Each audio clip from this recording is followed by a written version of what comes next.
morning, everyone, and welcome to Wake Up Legendary. I know it's a holiday week. We got a lot going on. Another amazing guest coming on. Before I bring Stacey over onto the show, if you are brand new here and want to get a text reminder of every time we go live, text the letters WUL to 813-296-8553. We will send you a text message with the direct link to the Facebook Live each morning. It happens about 3 to 5 minutes after we go live each morning. And then you can join us live and join the conversation. If you also want any cool legendary merch, like this nice lightweight hoodie that I have here, you can check all of that out at belegendary.shop. All right, without further ado, please welcome Stacey to the show. Good morning. Good morning. How are you doing today? I'm doing well. And where are you joining us from?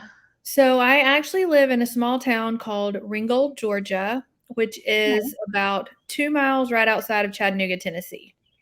Nice. I love it. Very cool. So give us some background. What were you doing before, still doing now, that led you to Legendary? So by trade, I work in the pharmaceutical industry. I work as a pharmaceutical sales rep for a major pharmaceutical company. So I've been in sales pretty much as long as I can remember. I started about November doing TikTok videos on side hustles because I wanted to kind of figure out, what was out there, what worked, what didn't work. You start seeing a lot of things. And so I started a TikTok called like Side Hustle Real or Nah. And honestly, that's just kind of how it started. And I came upon Legendary and I decided that I was going to see, real or not, what I thought of it, and took the plunge and bought the course. And that's kind of how I got here. Oh, I love it. So you were basically, providing content. Like, I've seen all the side hustles. Let's do kind of a behind the scenes expose. What's real, what's not real. Fell into Legendary's lap, and the rest is history.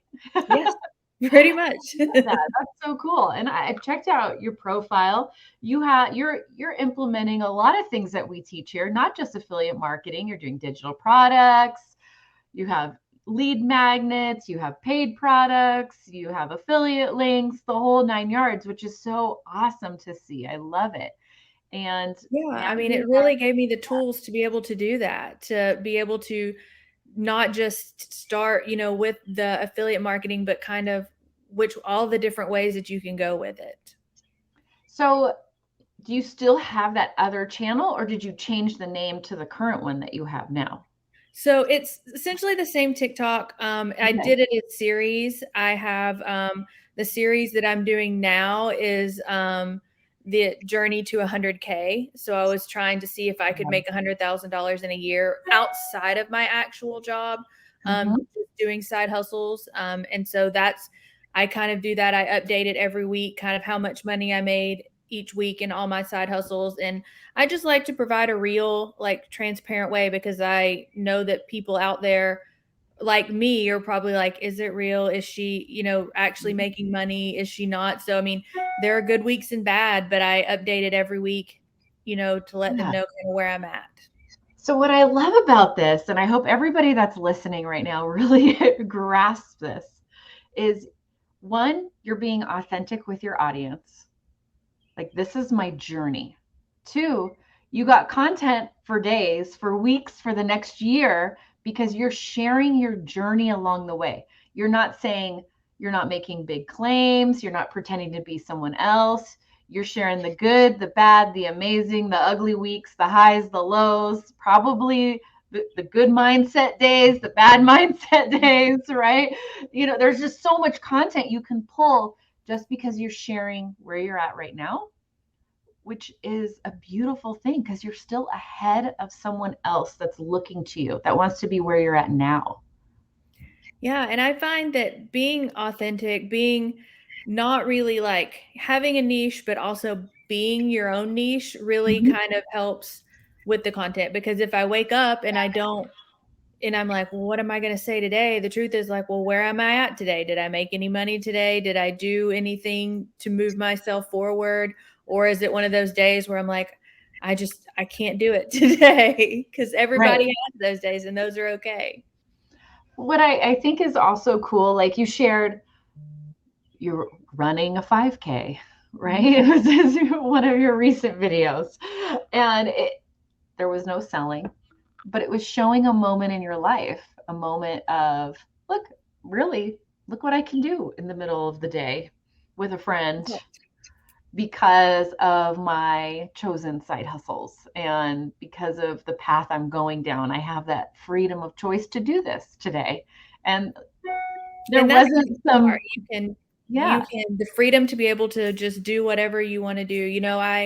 I did one last week, a video, because people are always asked, what do you do with the money that you make? Well, I decided I wanted to buy 2 kayaks. So I bought a kayak for me and my husband, and we went out kayaking on Sunday.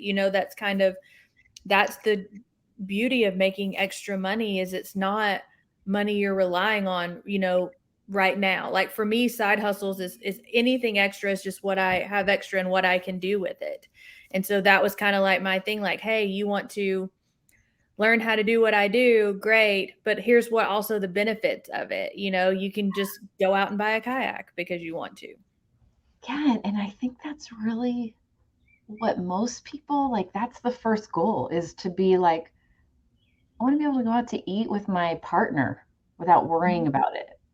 Maybe an extra night a week, or not worry about booking a babysitter, or being able to buy the kayak, or go take a weekend getaway when normally I wouldn't. Sometimes it's those smaller things. It doesn't need to be this big, I'm going to become a millionaire and buy the Lamborghini. Like, but actually, most people don't want that. Like, I guess it No. would be nice, but we don't like, sometimes it's like the beauty in life are those little moments that just make things a little bit sweeter, a little nicer, a little smoother, a little more relaxed. And that's really what living life is, and enjoying it with your family. What comes to mind when you hear that side of it? Well, and that's part of it. I work in a great industry, but it is a very volatile industry where layoffs happen a lot. It's just the nature of our thing. And that's really what got me started looking at side hustles. Is I had gone through a layoff and I didn't want to be left like I was then. Like, did I get, a severance package? Did they take care of me? Sure. But at the same time, you still have to find another job. I wanted to know, should something ever happen to my mainstream of income, that I have that backup income to fall back on, Right. and that's really what like kind of propelled me forward. And that's been the best part, is I have that peace that should something happen, I have a backup plan now. Even if it's not 100%, it is still a little bit of a Mhm. percentage of a backup plan that I Doesn't didn't have that before. like give you some, like, take some stress off, Oh, some worry absolutely. off? And because maybe you will never get laid off, but now you Right. don't have to worry about it or have that fear kind of hanging on you every day. Do you think we all kind of live with that fear a little bit, and it just is heavy? Yeah, and it can be anything as small as, I wanna make extra money to pay my mortgage, or I want to be able to be 2 months ahead on my rent. It doesn't have to be, something major. Yes, the goal eventually for everybody is like, we all want to work from home or live our own life, or have the passive income stream where we don't have to go out and work every day. But just having the peace of knowing that there's a little bit that's like safety net that's satisfied right now, that's Mhm. really what does it for me. That's the benefit of all this. And even for my husband, should something happen, to his job, that we don't have to rely on 2 incomes, because essentially I have 2 now. Right. Yeah, and I bet that just helps your partnership too. Just take a little bit of the edge off of the work. And sometimes Absolutely. that's a great why. It doesn't necessarily have to be because I need to have so much money in a savings account. It's just taking some stress off what we need to survive, and knowing that there's a cushion. And it's fun. I mean, once you get on the TikTok side of things, like once you start making content and you get kind of comfortable with it, it's fun to do. It doesn't feel like work, going out every day, and you find different ways to connect with different people all across the world that you never knew. I mean, I had somebody stop me in a hotel the other day and she was like, "Are you Stacey from TikTok?" And I was like, the first time I was like, I am. I was like, weird. My husband was like, "I didn't realize you had that." And I'm like, I guess it's just when you find your people and you end up in the places where your people will be, then you will eventually run into somebody that, you've helped along the way. Oh, I love how you said it. It's fun.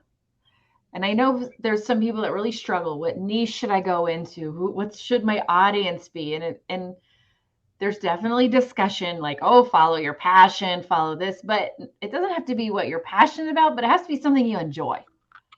Yes. Like at least the audience that you enjoy, that you can connect with. Because it's just easier and it's more fun to show up every day to them in content. Would you agree? Like it's easier for you to pull content because you know the audience and Yeah, you like them.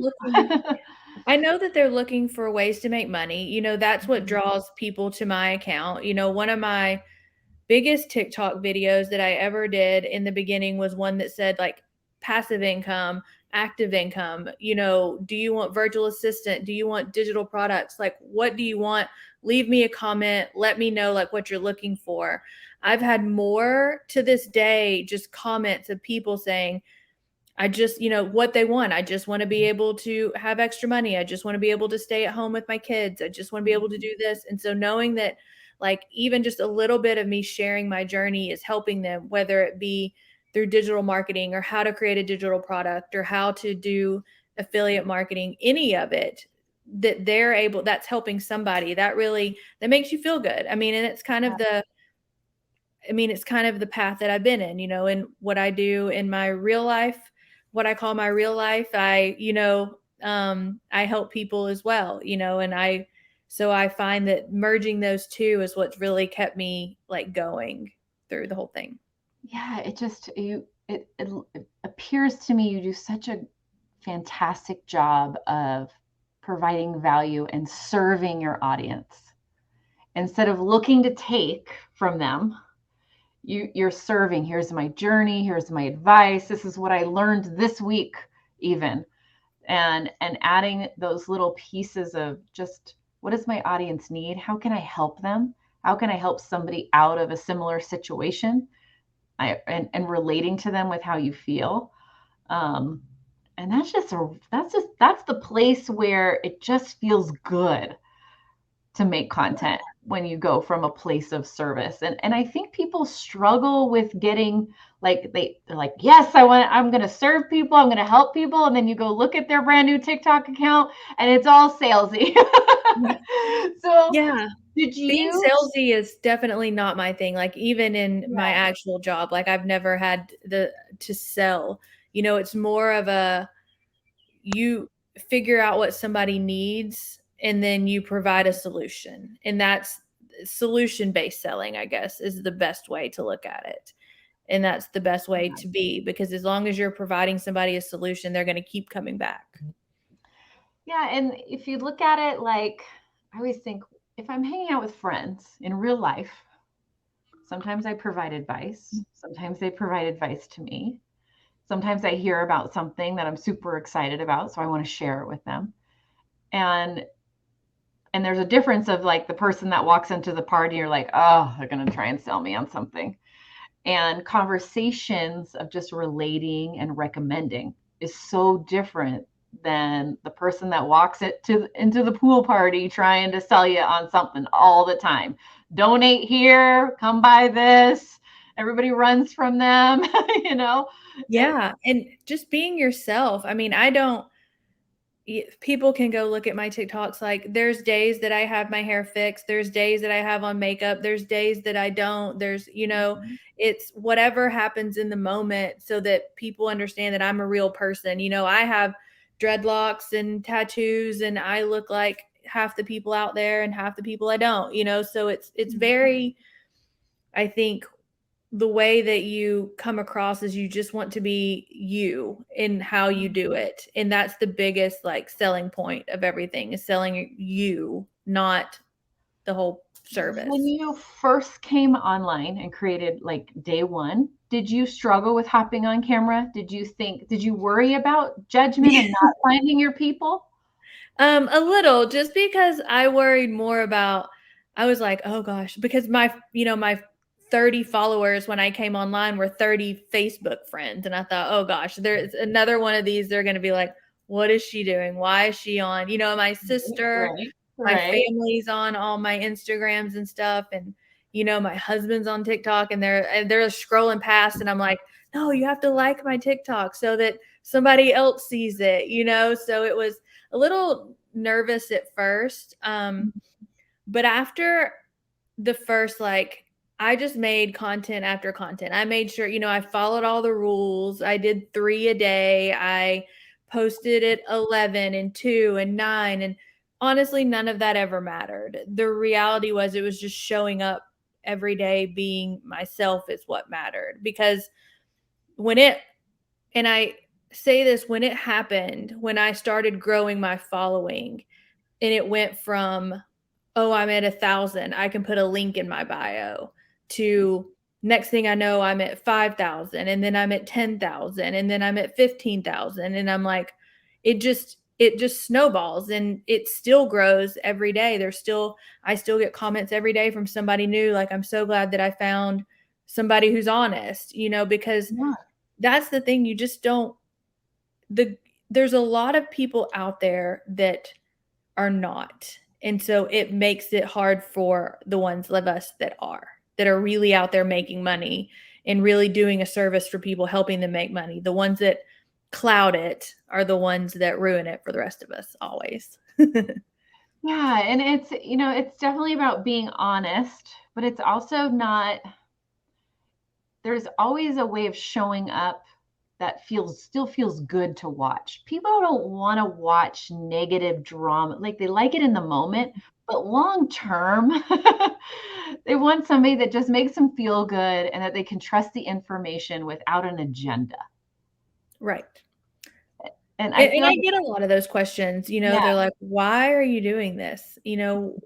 More so than in the beginning, it was, why is this your thing? And I was like, it's more for me. I wanted to find out what was real or not. I wanted to find out, like, I learned I could do copywriting. I learned that, I could be a virtual assistant. Do I want to? No, because that's hard, but it's a real thing.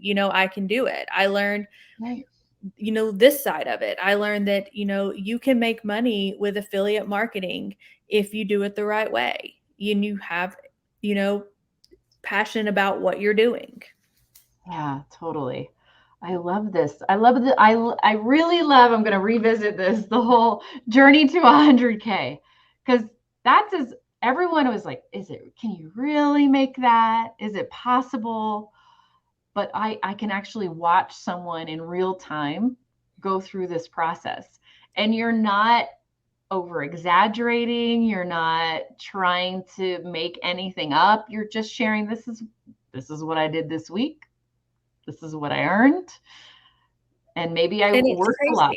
Yeah. And it's crazy because some weeks are great. I've had in this journey, I've had a $10,000 month, and in this journey, I've had a $50 month, when I started. So, that's been what's really helped. I'm like, will I make it? Will I not? I don't know, but at least I have a goal, and that's the whole point of it. If you don't have a goal or a stretch goal, like, what good is it? You're not going to hit anything if you don't try. Yeah, it's really about focusing on the journey. You have a goal, a result you want, but it's not like your main focus. It's like the secondary focus. Would you agree? Yeah, I do. What's your advice for those in that valley of despair? That's what we call it here. They're in the $0 month. They're in the $50 month. To keep going. It's funny because I almost gave up, and I say that because if you go through my videos, you'll find one that says I'm done. Like, it's not working. Nothing. I was in that valley, and I was being honest on camera. I was like, this isn't working. None of what I'm doing is working. I'm going to stop. Like, you don't need to follow me anymore. Like, we're done with this. And and then I came back like 2 minutes later and I was like, ignore that last video. We're not actually done. I was having a moment, but that was a real moment. Those are real moments that you go through. And the truth is, when I picked back up, when I said, okay, I'm going to recommit to this, platform, this affiliate marketing, going forward, telling people how I did it, showing people the way, is when it really started snowballing the second time. And, you just have to realize that you're going to have those months. You have those months in real jobs when you're selling. And I don't mean real jobs as in, I mean corporate jobs. Right. When you're out there selling in the corporate world. There are months when you don't hit your quota. There are months when you do. There's months that are great. There's months that are bad. And so it's just part of it. That's the learning process, is just taking what I do is I go back and look at what videos did good, and then I recreate them. I go back and look at what did bad. What got me only 100 views versus 1 million. And I determine, okay, that really wasn't me being myself. That was somebody else. So there's always a way to kind of steer yourself backwards and say, okay, let me just revisit and start over. And sometimes that's what it takes. Yeah. And you didn't delete the video. No, I left it up so that everyone can see, look, it's real. We all have crappy days. We all have pity party moments. Yeah. That's what I like to call it. You have your pity party. You just can't stay at the party forever. No. And that's can have it, but then you got to get yourself out and leave. you got to get out the door at some point. Absolutely. And I love that you showed that. You were authentic enough, vulnerable enough, and confident enough in yourself, which I think a lot of people struggle with, of sharing a not so great moment and leaving it up there, but then coming back and being like, you know what? I had my moment, guys. We're going to keep going. Let's do it. And I bet you gained even more trust from your audience because you didn't stay in the pity party, because I've seen that. And then it's like a whole bunch of content. People are like, oh, peace out. She's gone to the dark side. Then one day you're running down you're just running like I do every day. I'm running down the battlefield and you get the email that's like, you've made a commission. And you're like, okay, you're like, I'm back in it. Like, it just took me a minute to like get out of it. Yep, I got it. What else you shared that I love is actually a skill that's really hard for people to implement, is to look back at your content with your marketing glasses on instead of your emotional glasses on. Because all of the data that you need to continue to grow is in your previous content. It's TikTok, especially TikTok. Instagram is a little harder for me. I have a good following on Instagram. It's not as interactive as my TikTok. But TikTok is data driven and it is very scientific. If you break it down, you can look at your videos and you can say this performed well. And usually it's if you have a good opening, you're telling a good story, that's the thing. It's the ones that, really draw people in and make them have a connection. And so I'll go back and watch one and I'll be like, oh yeah, I was doing that back then. I didn't really, because I had a moment where everything was in the 200 views and nothing I did would get past 200. And I was like, what am I doing wrong? And so I just stopped and went back and I was like, oh, it's because I was using more relatable messaging. And it is marketing there. Unfortunately, there are sides to TikTok that are marketing. You need a good hook, you need a good opener, You need Yep. a good close. You got to be able to tell a story. Yep. Those are all the things. And text on the screen works great, once, but it doesn't work great 22 times, so Can't be every video. every video. So, I mean, they work great. Like, I use them. I use the text on the screen. I use short loop videos. I do all types of different marketing tactics to see what's going to get my views back up. Because that's part of it too. Yeah. And man, everybody, please write this down. Look at your content with marketing glasses on, and no video is a failure. No video is a flop. They're all a test. They all have certain pieces to their build. What hook did you use? How did you deliver it? How did you share it? What did you talk about? What was the piece of value? What was your call to action? And then start looking at what is similar between the well-performing videos, what was missing from those that were not performing well. Were they all the same? That's something else I see, where someone will make 2 months of content and it's all the exact same film, like camera position, the exact same lighting, the exact same spot. There was no change, the same text on screen. Everything was identical, but they weren't growing and they didn't understand why. It's like, well, nothing was tested with your audience, because what works for you may not respond to someone else's audience as well. So you have to do it all and see what your audience and following is responding to. I have even reposted a video from December. There was one of my high performing videos just to see. I took the same video, I re-downloaded it and re-put it up. Same caption and everything, just to test it. And that same video went viral again because it had those elements that people look for in a video. And so that was kind of like my first A/B test. I was like, okay, will it work 6 months later? And the answer is yes. What worked back then still works today. That was just a better quality of video. And so do that with other people's videos. Find people that are in your niche that you're looking at and go see what they're doing. Don't copy their video. Right. But look at what they did. Look at their hook. Look at their opening statement, how they drew you in, and what made you want to sit through and watch it, and what made 10,000 other people want to watch it. Right. Yeah, and it doesn't even have to be in your same niche. Just go to your For You page and start scrolling and start to recognize, wait, why did I just stop on this video? And then dissect it. What was their hook? What was the value? What was the call to action? How was it edited? Where was the camera at? What was, was it text on screen? Was it all in the caption? How long was the video? The length?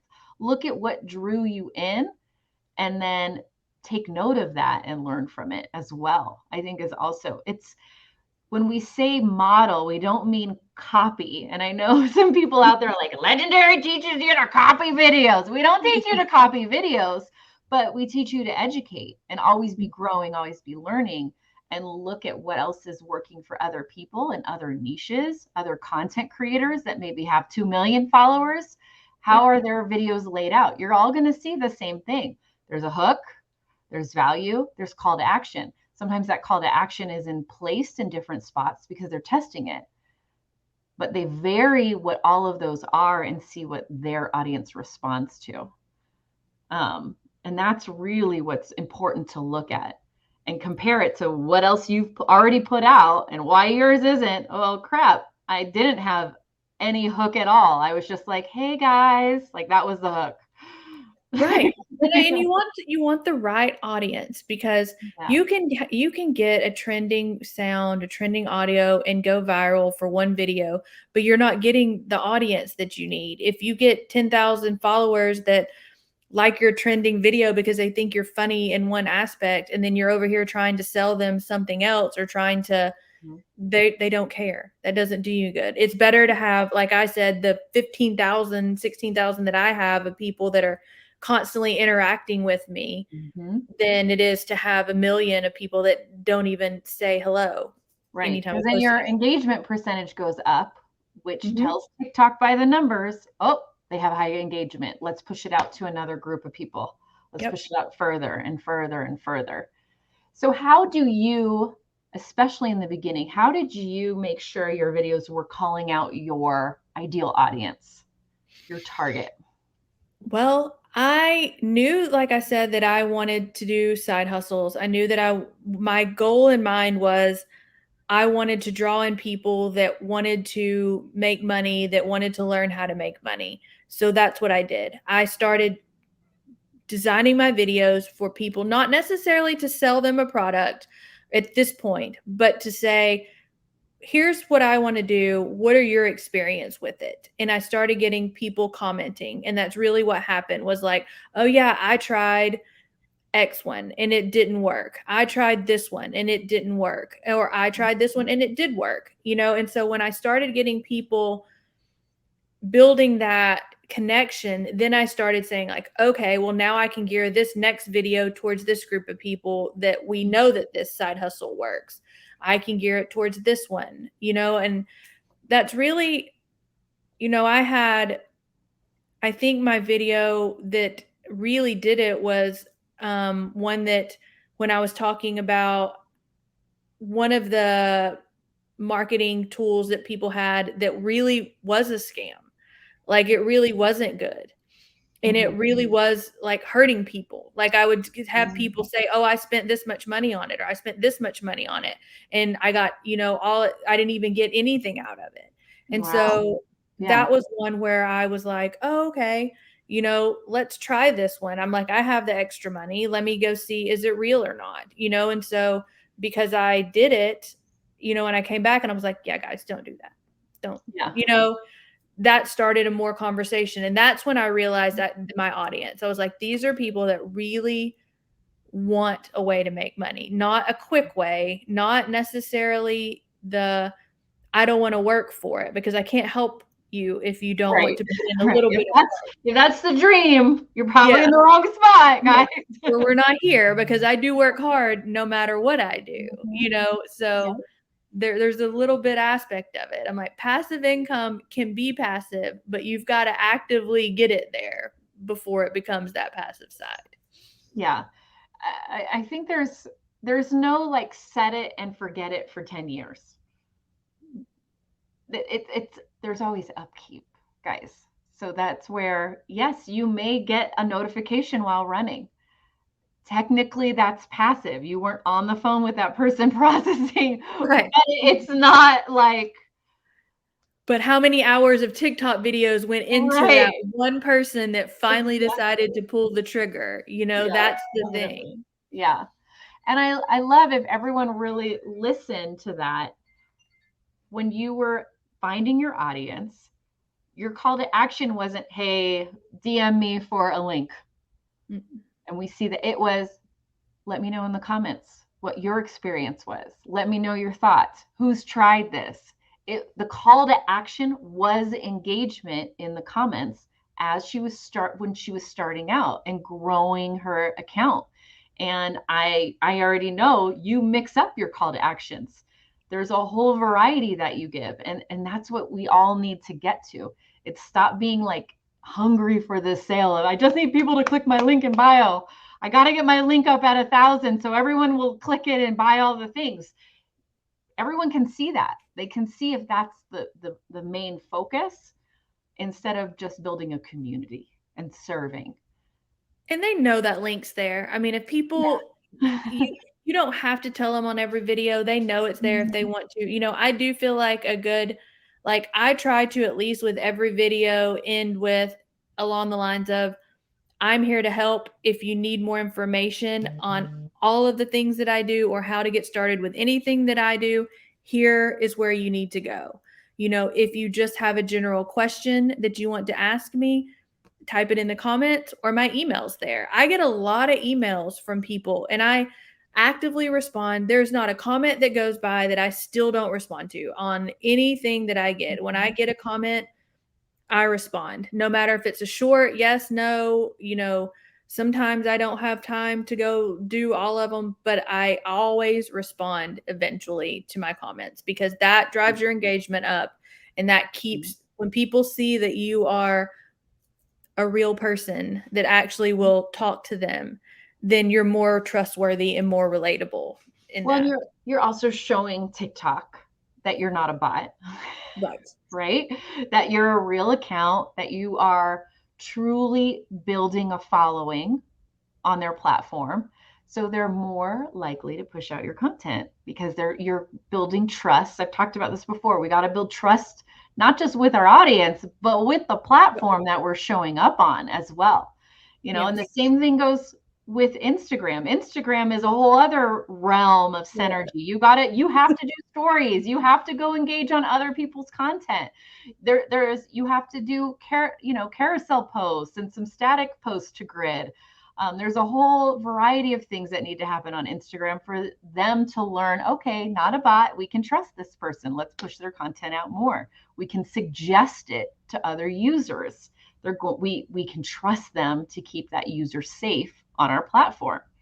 And I think a lot of people miss the boat. We're renting space for free. So we got to grow trust with them as well before we get past those 200 views.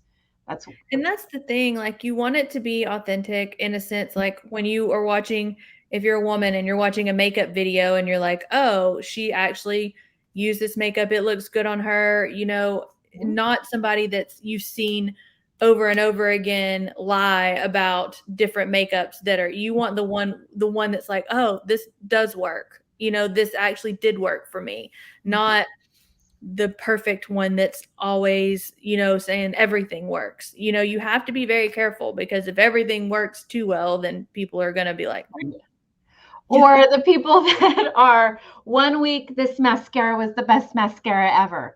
And then now they have a new sponsorship. Oh, never mind. That mascara sucks. Yes. Now we're on this mascara. One. And now in a 6-week period, they've gone through 4 different mascaras from telling you that it's amazing and telling you it sucks a week later.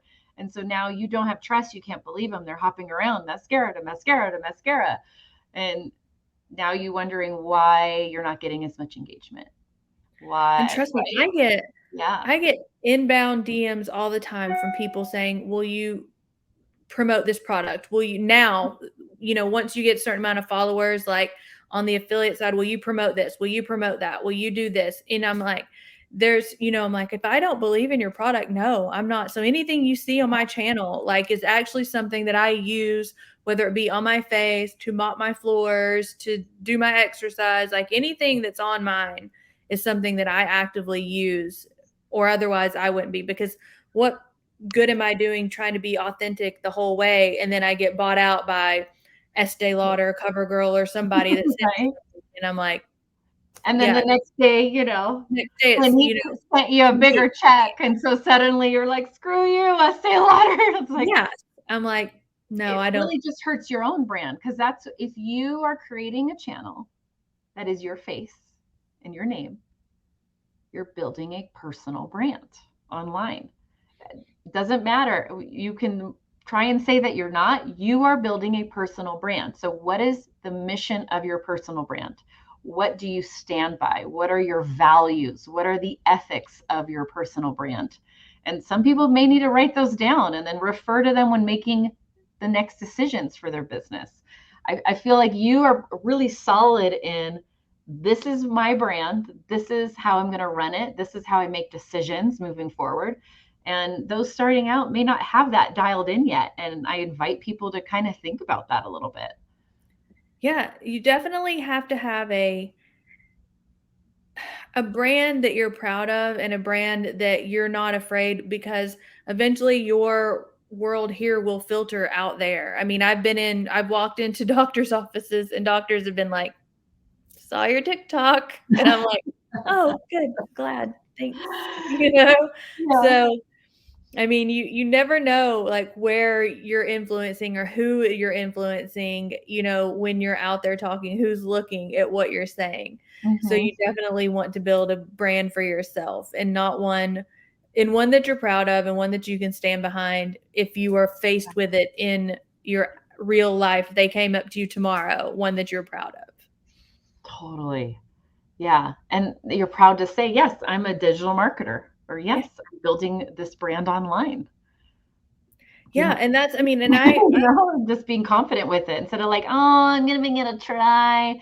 Because that's just opening the door for everybody's opinions that they don't know anything about to share. I know. And I have people like when I started, we tell a lot of people, you don't have, this is the one time you don't have to go to your friends and family and say, hey, do you want to do this with me? Or, you should try this.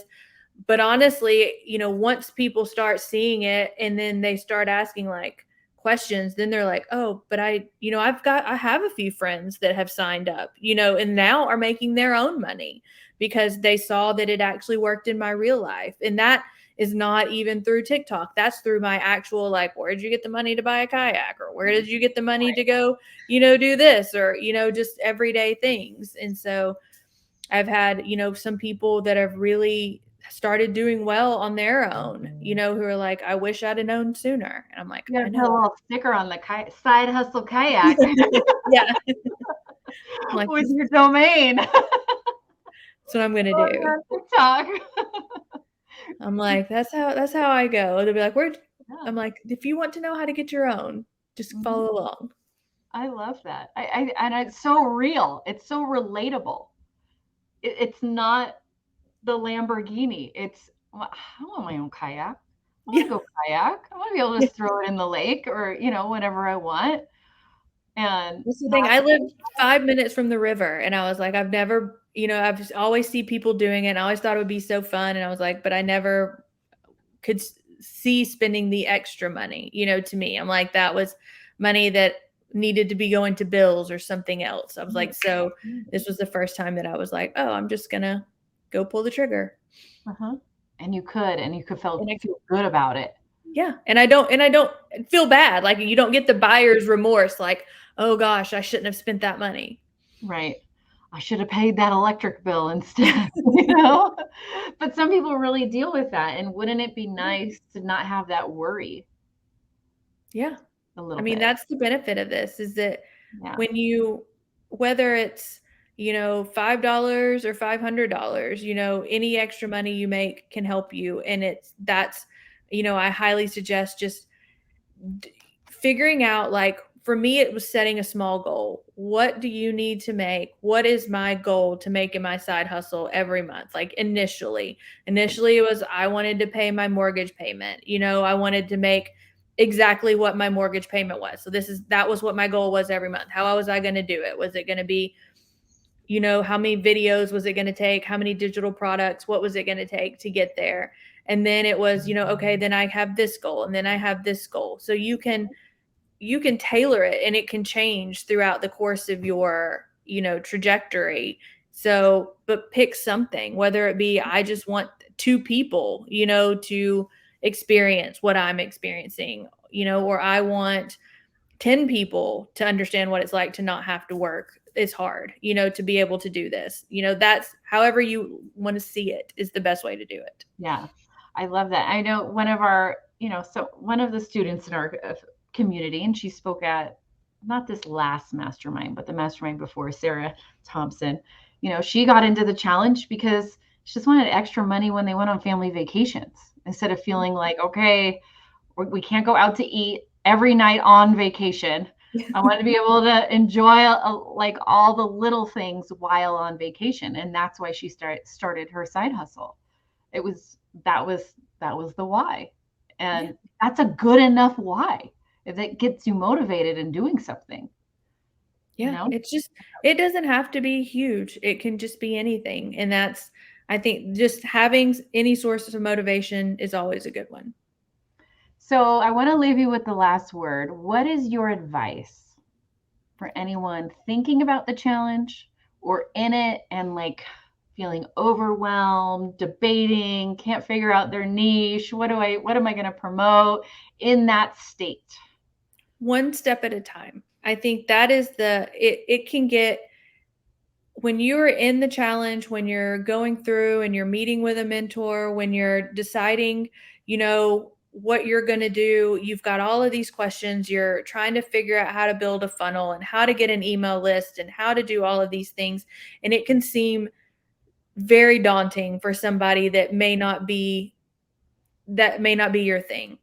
And it, honestly, it wasn't mine. I wasn't that great at setting all that up. I still sometimes I'm like, what do I need to do with my email list?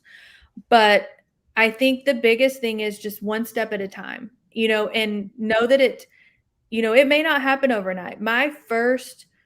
To be honest, my first big sale with Legendary came 3 months after I started, but I was consistent for 3 full months, before I got my first big commission. And then it just started to build, so it's not an overnight success story. It can be, you might hit the right person on the right day, but it doesn't necessarily mean that you're failing at it. It just means you just have to keep trying, keep pushing forward. Yeah. Keep learning. Keep learning. It's not, marketing is, I think that's what I love about being in the marketing world is it's not, okay, if you take 6 weeks, you're going to learn everything you'll ever need to know in marketing ever again. It's always changing, adjusting. There's always something new to test. There's something new to try out. We test stuff all the time here at Legendary ourselves with our own marketing, and oversee that. There's always small tweaks. The mass majority may not see it, but we see it and we're testing it out. And did you hear about this? All right, is that something we should try, or are we going to leave that alone? There's something always to learn and try out, because the industry is always changing. There's going to be a new platform at some point, guys, on social media, right? Yes. There's always something that's going to be the next thing that you got to learn how to build traffic on. And how exciting and cool that is to always be in a state where you can learn and apply and test.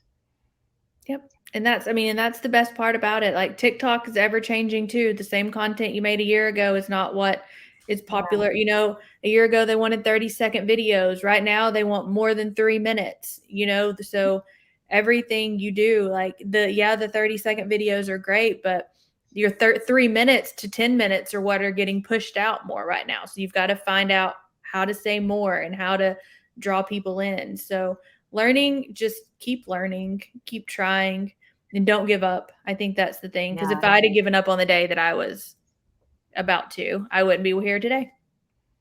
Oh, that is a beautiful lesson. And I hope everyone really, if you don't grab anything from this interview, which Stacey dropped like gold bars on gold bars on gold bars in this interview, is just keep going. And every person, all of us, including Dave, he will be the first to admit it. There are good days and bad days. There's highs and lows. There's days of self-doubt. There's days of excitement. They're always there. So when you can accept that they're going to come, but there's also going to be good days that come with it, it's a lot easier to just keep going.